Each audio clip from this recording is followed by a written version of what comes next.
sorry, the number you have reached is not in service. Please check the number or try your call again.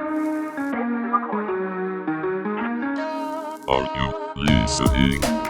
Hello there, I'm Darius, and I'm Sam. and welcome to the Oxford Youth Podcast. This podcast is by young people, for young people, just to talk about the things that we care about. We're here to give you a voice, whether that's the voice of your creativity, your professionalism, or just something that you're doing that you feel needs to be spoken about. And if you want to get in touch and actually get on this podcast, you really can. We don't bite. I mean, we promise. And we promise. But the real question here is, are you listening? I mean, are you listening? Are you listening? Are you listening? Let's just get on into the podcast. Hi, it's Darius here. Welcome back to the Oxford Youth Podcast. Are you listening? Today we are continuing with an amazing series talking all about different areas and aspects of LGBTQ+. It's all very exciting, and I'm so interested and excited to get into this conversation. As you know, well, I'm hoping you know if you're seeing us. Otherwise, you may not know. But we have Ben with us again. I'm just intrigued about finding out so much more. Obviously, Sam was in the last episode. I wasn't here. I had to listen to it like all of you people to find out all of the information. But yes, we are here talking about so many different things, which Ben will introduce. He'll introduce all of the amazing topics that we're going to be talking about today. Hi, I'm Ben. I go by they, them. A little bit about me. You probably know me already. I'm here. I like talking about things, but I'm not very good at it. Bethia, why don't you? Hi, I'm Bethia. I go by she, her, and I go to school with Emily and Ben. And that's it, really. Fair enough. Phoebe? Hi, I'm Phoebe. I go by she, her. I guess I could say I'm currently studying psychology in my second year of university. Very cool. And Emily? Hi, I'm Emily. I also use she, her, and I'm a sixth form student going to the same school as Ben and Bethia. Now we've all introduced ourselves into the first topic. So, as a lot of us here are probably aware, there are certain stereotypes of gender in media.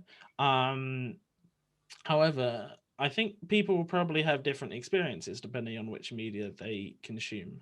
So I was wondering, to start off, what's everyone's personal experiences with gender in media? I know it's kind of a tough question. Personally, I consume a lot of YouTube, and the YouTubers I consume are very very LGBT focused. So I think a lot of what I get is pretty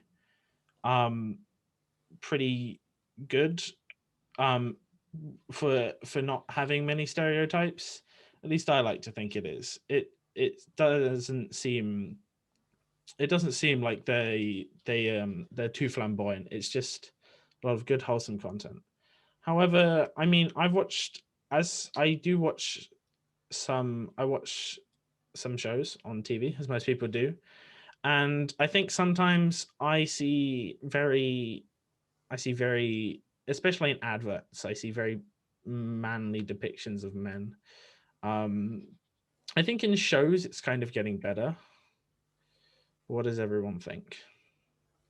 I think what you're saying about advertising is quite interesting, because I feel like people are really moving forward, and the idea of the cereal packet family is kind of changing, and you see a lot more men doing housework, and I think that's I think people want to see that, but at the same time, sometimes I think it's kind of overdone. I study media as one of my A-levels, and we've looked at a lot of adverts, and we've looked at advertising in relation to gender through from the 60s, and I mean, wow, in the 60s it was gender roles.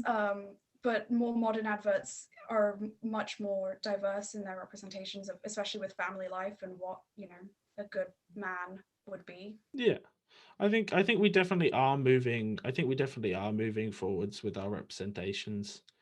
I also think it is I personally think it's okay to still have those kind of stereotypical people in, because it's not they don't not exist. There are people with like lots of muscles and a big macho personas. It's just nice to see other representations of people, I guess. I also think that a lot of advertising companies are aware of this and try and target it. Like a lot of clothing brands. I think one of the adverts I saw the other day was Sainsbury's, and the whole message was just wear what you want. And like, yeah, it's really nice to see, as well as like gender inclusive and body inclusive and all that sort of stuff. So on the one hand, it can be positive that like companies are aware of that, but I think there are some times where they're like companies use that to their advantage rather than trying to put out a positive message. So it's kind of like a scale, and depending on where you fit on the scale, you know, is kind of, you know. Yeah, I do know what you mean. It's something I've been thinking about.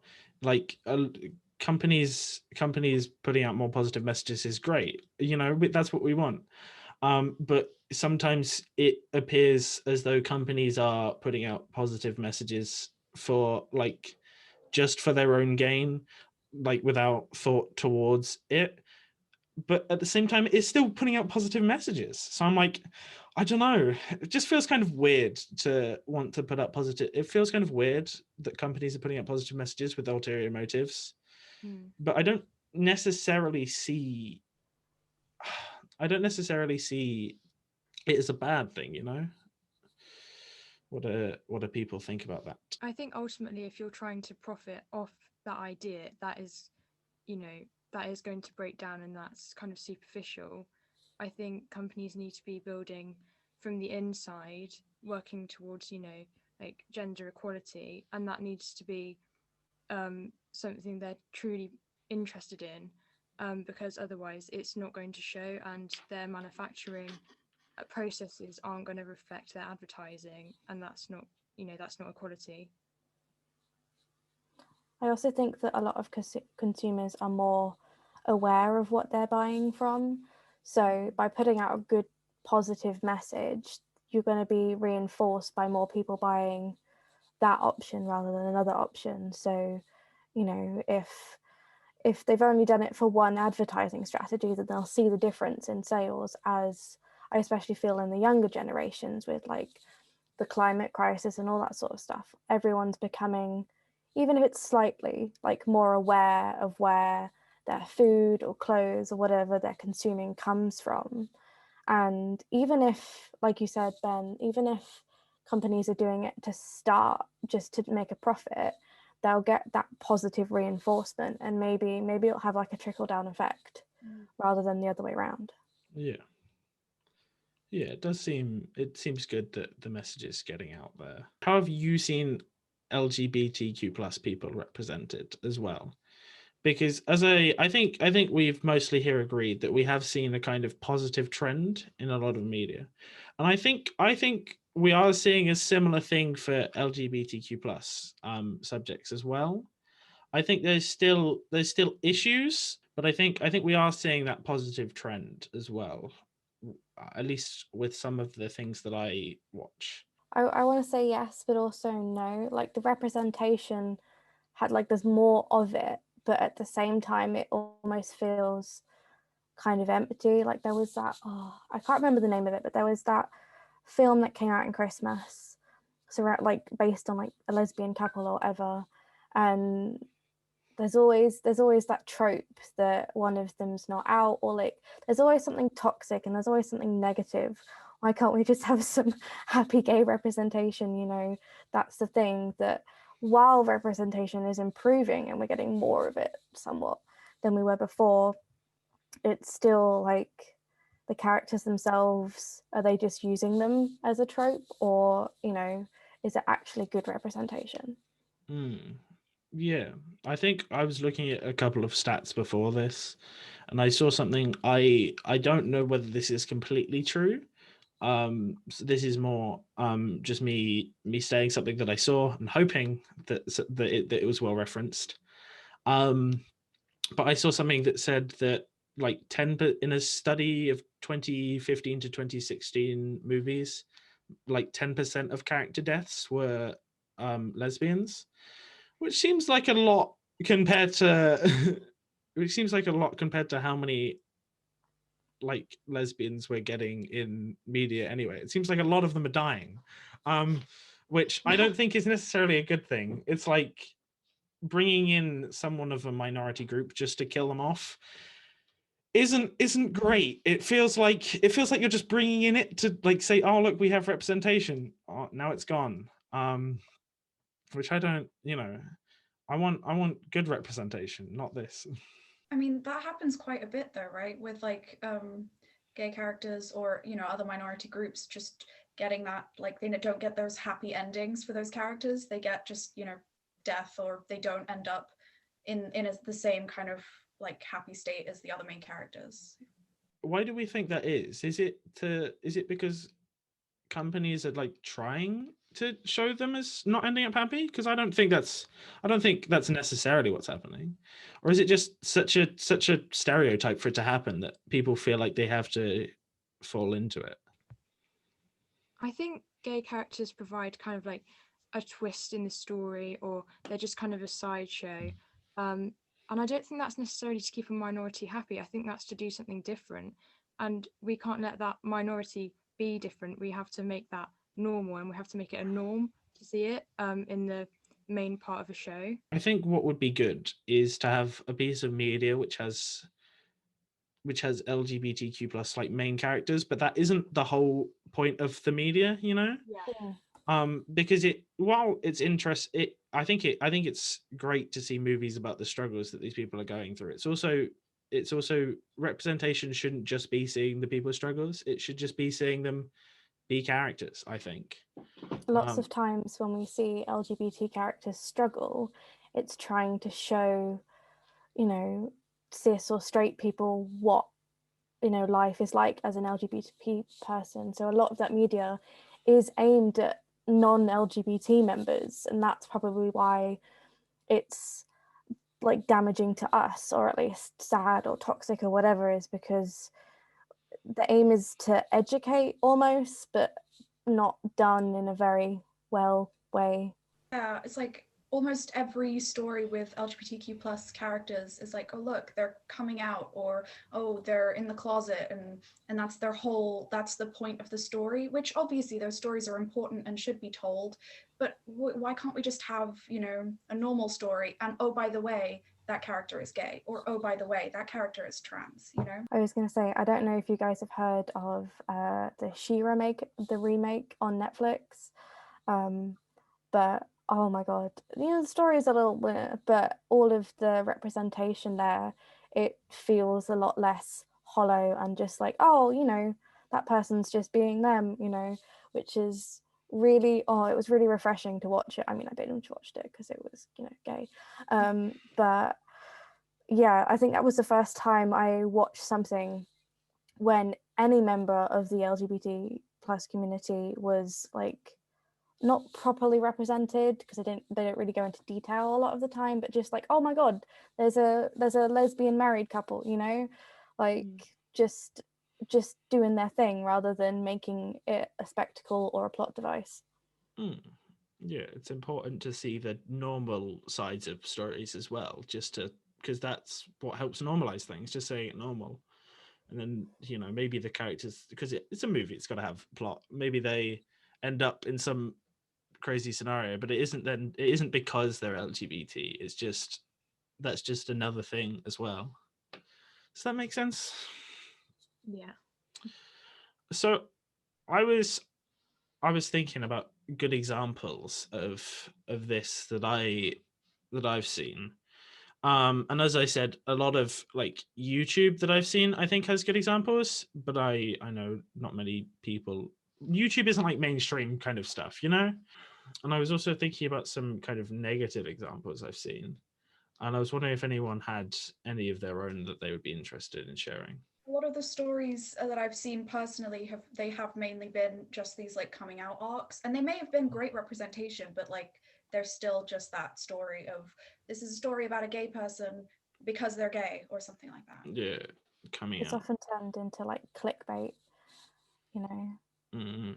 I think I think while I was thinking about the show Brooklyn Nine-Nine, and while it does have that coming out arc, it also does just have a gay married couple, and it also I think it shows some pretty good, like, the show isn't just about that. It's got a lot of, they go fight crime and stuff.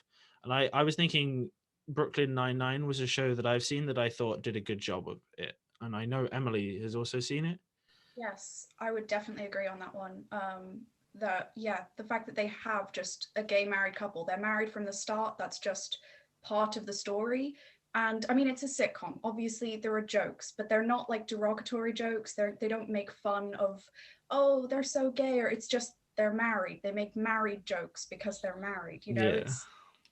and one of the other main characters does come out later in the story as bi, and actually, I mean, I really appreciated that in the story. I thought it was done very well, and you know, it was just another Mm.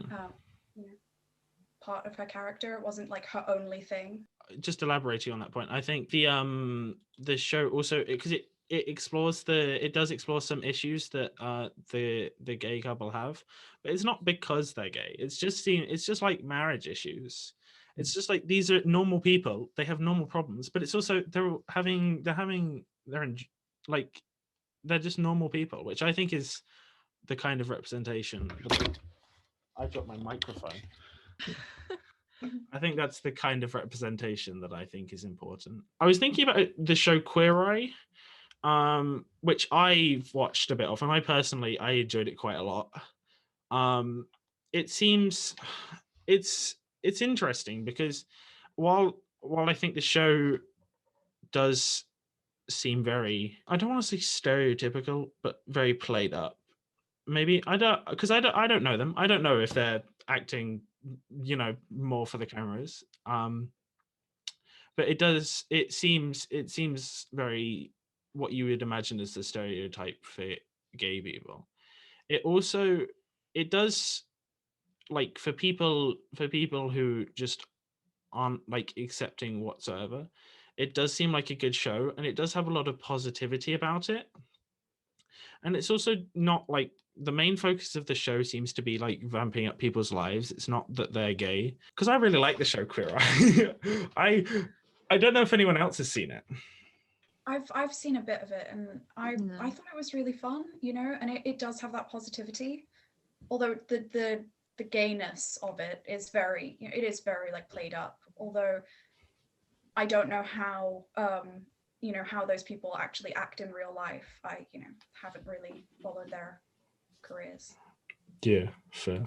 Is it ever okay for like a cishet actor to ever play a character that is LGBTQ plus? Like, is that ever okay, or is it always wrong? I mean, I think that's a hard question because some people do have very strong feelings about it, but I also feel like it is acting, right? If you're only allowed to play parts that align with your identity, is it actually like acting? It's you're meant to be doing stuff that you don't necessarily always do in real life. I think it's been done so many times, and like I was watching Mamma Mia, and Colin Firth plays who's the guy he plays? Well, he's gay, and I had never heard of, that discussion about straight people playing gay characters until recently, and I didn't really think it was an issue, and now I'm really confused about it. I think there's a difference between playing the stereotypes of gay and doing your research and understanding the role. I think as long as there's good intent and there's at least some research being done or some way of trying to understand it, because obviously if you're not in the community and you don't understand it's a day-to-day life or whatever, then you're going to want to understand that for your character. But if you just base your acting on like what you've seen in media, then I think that can be quite troubling and toxic, I think, in certain situations.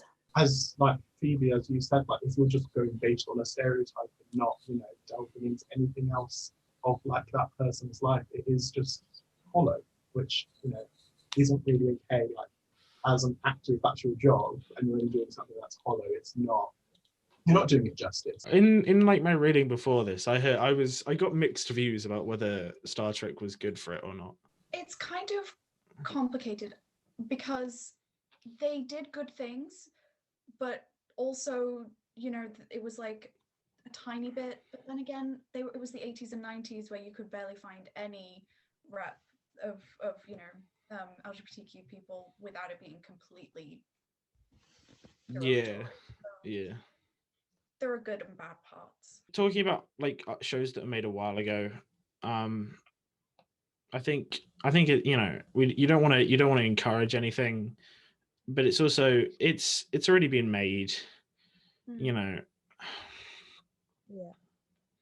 And it's good. It's like a progress tracker. You can compare shows made now to like Friends from the 90s. I almost said 80s then. And it's a physical record of what humor was like, what people's stereotypes of certain minorities were like, and it's kind of, you kind of built this sort of timeline when you compare that sort of stuff. Yeah. I mean, that's the thing. I mean, when you're watching something like a sitcom, especially if it's older, like it wasn't made within the last 5 years, it's probably full of really, really bad stereotypes and jokes that just poke fun at like huge swathes of people. Like sometimes it's uncomfortable to watch. It's like, really? Oh, okay. I feel like this shouldn't be funny. Yeah, It was made almost 30 years ago, so. Yeah, I was watching some of the US Office, and I just like some of it is funny. Like I'll say if you like it, it's a good show. That's fine. You can like it, but it's just sometimes I'm just like you can't say that. That's just not. It makes me feel kind of uncomfortable to watch things like that. You know. I'm watching the US Office at the moment, and that's exactly how it is. It's like some parts are funny, and then other bits are like, oh, okay. Yeah. You didn't say that. Yeah, you didn't. You could make any other joke. There's so many other things to be funny about. It's just not. Yeah, it feels like you're turning away a rather large part of your audience as well. Because which doesn't, even from just like a business standpoint, it doesn't seem like a very good idea to just not have people want to watch your shows. But I mean, those shows were hugely popular, so I mean, I don't actually think it affected their original viewers that much. Like, I mean, obviously people would have probably taken offense, but I don't actually think it made their numbers go down that much. Otherwise, they probably wouldn't have done it. Media relies on people actually wanting to watch it. So if people are supporting things, but as we've said, things are getting better. So Phoebe said earlier, people are becoming more aware, which hopefully, I think it will have an effect on media. I think, especially in a lot of, as I mentioned, especially in a lot of less mainstream media, there's a lot of good things happening. Queerbaiting, for anyone who doesn't know, is basically when a show has a character who's presented to basically be part of the LGBTQ plus community, but then it turns out they aren't. This in a game that I play, this has come up recently because two female characters, they've been shown to have very strong feelings for each other, and it's been written that like when they saw each other, sparks flew through the air, which seems pretty romantic. I won't lie to you, but then they've just said they aren't into each other, and I'm like, then why did you write that they were? It just seems kind of weird. In my research, I was looking into other examples, and I saw Sherlock. The one on Netflix was people have accused. Yeah, people have accused it of queerbaiting between Sherlock and his flatmate. But I watched it, and I personally didn't really get that from it. So I don't know. It seems like it's not always the writers making something and then kind of backing out of it, or like giving hope to the audience. I feel like sometimes it's the audience reading into things that shouldn't be there. Has anyone else seen examples of queer baiting that they think like are either intentional or not intentional? Because I want to know if this is something that is, if it's an issue or if it's something that people are saying is an issue, because I'm not actually sure. I don't know, because the only experience I've had of it was, and I didn't even realise when I was watching the show, was Bridgerton. Apparently there was queer baiting at the start of that between Eloise and Penelope, I think. But I didn't even notice it when I was watching it. Yeah, I watched that show as well, and I wouldn't have said that it was queer baiting, but I mean, it is. I had other problems with the rest of the show, but yeah, the show on that there were a lot of problems with that show, but I wouldn't have said that queer baiting was one of them. I feel like the term queer baiting gets tossed around a lot in the same way that the word cancel, someone being cancelled, has been used by the media to like fuel rage or whatever. I feel like the media's done the same with the term queer baiting, because you're right, it's different. There's a difference between shipping two characters and a show intentionally queer baiting, but I think the difference behind it is the intention. If their intention is, let's draw all these viewers in, but we don't want to give them what they're here for, that is really quite a toxic thing for the community.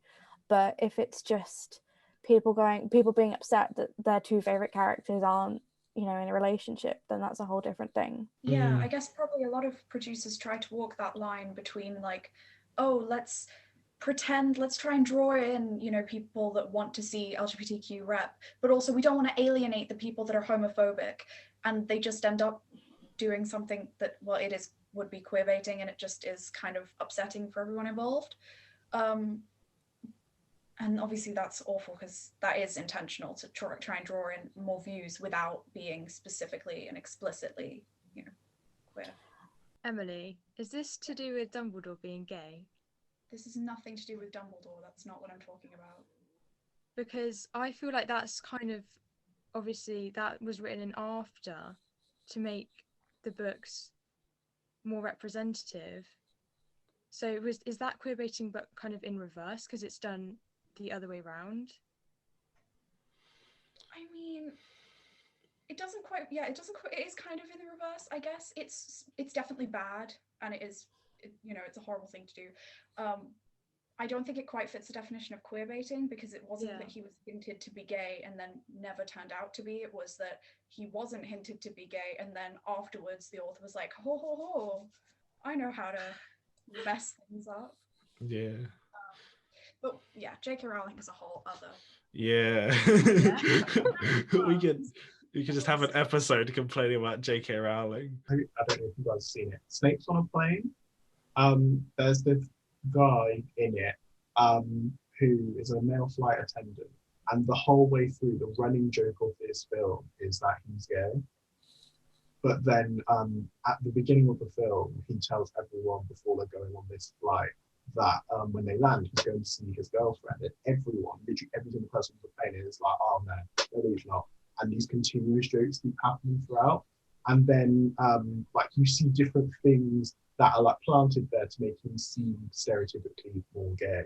And then at the end of the film, and literally the last 5 minutes, you see him run over to said girlfriend, and it's like, well, why did that story arc need to happen? Like, why could you either not just had a girlfriend, had a boyfriend? It wouldn't have mattered, because it didn't actually impact the storyline. It was just there. Which as a psychologist, that really gets me, because like I think it can have such damaging effects. Like, I feel like a lot of this misrepresentation or this queer baiting, a lot of it, because it's all over the media, you can point at one thing and call it something and you kind of half be true, throw a stone and you kind of hit queer baiting, or some sort of toxic representation. It all leads to like internalized homophobia, and I think that that's an issue that's hardly ever discussed in media, let alone like big media. I think it wasn't until like I regret admitting I watch Riverdale, but I have this thing that if I start a show I have to finish it, And there was one scene that almost made it okay. It was when the typical gay best friend character talked to his dad about his internalized homophobia, and I'm like, oh my gosh, I think that's the first time I've ever heard that mentioned or discussed, and it was with a parent, and I was like, wow, that's really important. And it was like 1 minute of screen time, if that, and then they're like, oh, move on to the next scene. But I think that it's such a big issue in the community, and that this are like the way that we are represented in the media plays a big part in it. I think that some people who are lucky enough to go through their life and not not experience outright homophobia or whatever still have that. Like, I've talked to friends who still have that internalized homophobia feelings because of said characters, but have never experienced it in like their real life. And they're like, oh, where is it coming from? And you kind of got to remind them, well, it's kind of all over the media that we as a minority are kind of hated a little bit. So no wonder you feel that way. Yeah, that makes a lot of sense. And especially I think if representations of queer people are turned into almost caricatures in some shows, it affects the perceptions of the people that watch the show. So it affects people's parents' perceptions, and I think that makes it a lot harder to come out, because people around you have this perception of what it means to be a certain identity, when actually that's not really how it is. It's just really poor or mocking representation. Yeah, because a lot of time, I think even with shows that you could say do good representations, I think a lot of the thing about the LGBT community is that a lot of people feel different ways about their orientations. Like saying someone is non-binary, that's a whole spectrum, that there's so many different categories within that. It's like that's having one set example of that in a show, that if people see it, that even if it's a good example of something that it can be, people then associating that thing with it having to be that way makes it more difficult for people to be themselves, because when they say they're something, they're immediately put into those kind of boxes, which is, it seems like a difficult line to walk, because how are you meant to have representation if you don't pick like one certain like example of a group and then have that as a thing? I think for me, it's just, we got to have, I think just more representation in general is the way to like combat it. Because if you just have more representation in media, it just makes people better off with it. I think also better representation, but I don't know what better representation would necessarily be. I think talking to people in the community is probably a good place to start, though. Like less hollow. That's like the bare minimum, is do your research, understand, as a community, we're all human beings. We're not just your character. You've got to figure out, not only have you got to figure out like what being LGBTQ plus means, but what it means for your character, rather than just going, oh, I'll just play queer. That's not a thing, because like you said, Ben, everyone's experience is unique and different, and if you don't play that into your character, then you're not representing like the community. I think it's really important to get that diversity behind the camera as well, like in the writer's room and all of that, because there's only so much an actor can do. The actors don't write the script, and they need to put food on their plate, they have to earn money. And quite frankly, if the only role that they are given is this stereotyped gay role, then they don't actually have the power to go, actually, this is way too stereotypical. If they turn down the job short, someone else will take it. It'll still end up on the screen. And if people writing the roles are just straight cis people, they it's not their fault. They can't understand everything it is to be part of the community, because it's just not an experience they've had. So there has to be that voice behind the camera as well. Yeah, and I think as well, not being obsessed with proportion or statistics, and making sure that when you put representation in, you do it well. And yeah, I just think being obsessed with the number of gay characters isn't going to affect people's views. It's not going to change people's like mental attitude. You know, it's going to have the opposite effect, because people believe that, you know, representation is fine, it's okay, when it's not being done properly. Yeah, I think that's great. I think we've discussed a lot of the stuff that I came in to talk about today, and I think with, because those were three really good statements of what you would like seen in the future. I think this would be a good place to wrap up, unless anyone else has anything else they would like to say about anything. No? Fair. Does anyone have, before we leave, does anyone have anything they would like to plug? Plug it all, plug everything. Yeah. Fair enough. Well, thank you so much for coming, everyone. It's been wonderful to see you all. Thank you for your contributions. Absolutely amazing. I hope you enjoyed it. This has been brilliant. It's been so cool to be here, and I don't know if I'm going to be here on the next episode, but if I am, then great. If I'm not, then you'll get Sam again. A great human being.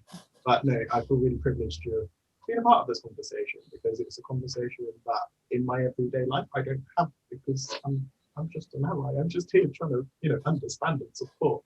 But I feel like it's just been an amazing conversation, and I really love all of what's been said so far. I like about this whole thing, because it's like, for people just to understand, like, people behind and in front of all of that makes such a big impact on the diversity of the representation that we see, not just one stereotype that exists for the whole of the queer community. Like, you need a diversity of that representation for, you know, people to be seen, to feel comfortable, and to, you know, do all the things that they want to do in their life. So yeah, it's been absolutely amazing to be a part of this conversation. Lovely. Well, thank you very much, everybody. We'll see you next episode. Bye.